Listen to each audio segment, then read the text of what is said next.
তো ফ্রেন্ড, এখন আমরা বানাবো আলু পাতা আর ধনিয়া পাতার শাক। প্রথমে শাকগুলোকে এভাবে ঝিরিঝিরি করে কেটে নেবেন, ভালো করে ঝিরিঝিরি করবেন, তাহলে শাকটা টেস্টি হবে। শাকগুলোকে ভালোভাবে এইভাবে ধুয়ে নেবেন, ভালো করে ধুয়ে নেবেন শাকগুলোকে, নাহলে বালু থাকলে আবার চিটচিট করবে।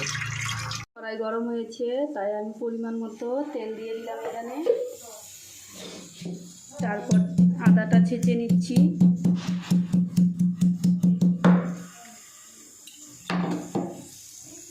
হয়ে গেছে, এখন দিয়ে দিচ্ছি আদা সম্বার, দিয়ে দিচ্ছি 3টে লঙ্কা চিড়ে নিয়েছি মাঝখানে। আগের পরিমাণটা যেহেতু কম, তাই আমরা লঙ্কাটাও কম দিয়েছি, তোমাদের বেশি হলে লঙ্কা বেশি দিবে। এখন আমরা শাকটাকে ঢেলে দেব।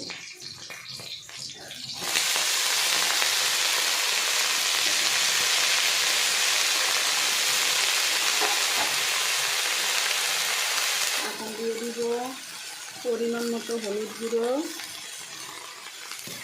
তারপর দিয়ে দিচ্ছি স্বাদ মতো নুন।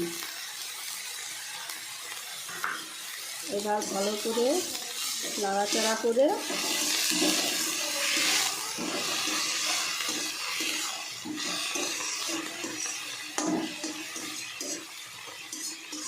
এবার 5 মিনিটের জন্য ঢাকা দিয়ে দিচ্ছি। 5 মিনিট হয়ে গেছে, ঢাকনাটা উঠাচ্ছি, তারপর একটু হালকা নাড়াচাড়া করে নামিয়ে নেব।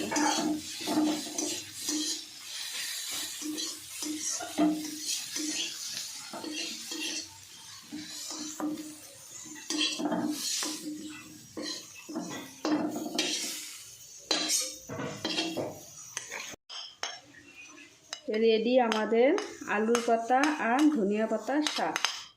ভিডিওটা ভালো লাগলে কমেন্ট করবেন, শেয়ার করবেন, সাবস্ক্রাইব করবেন।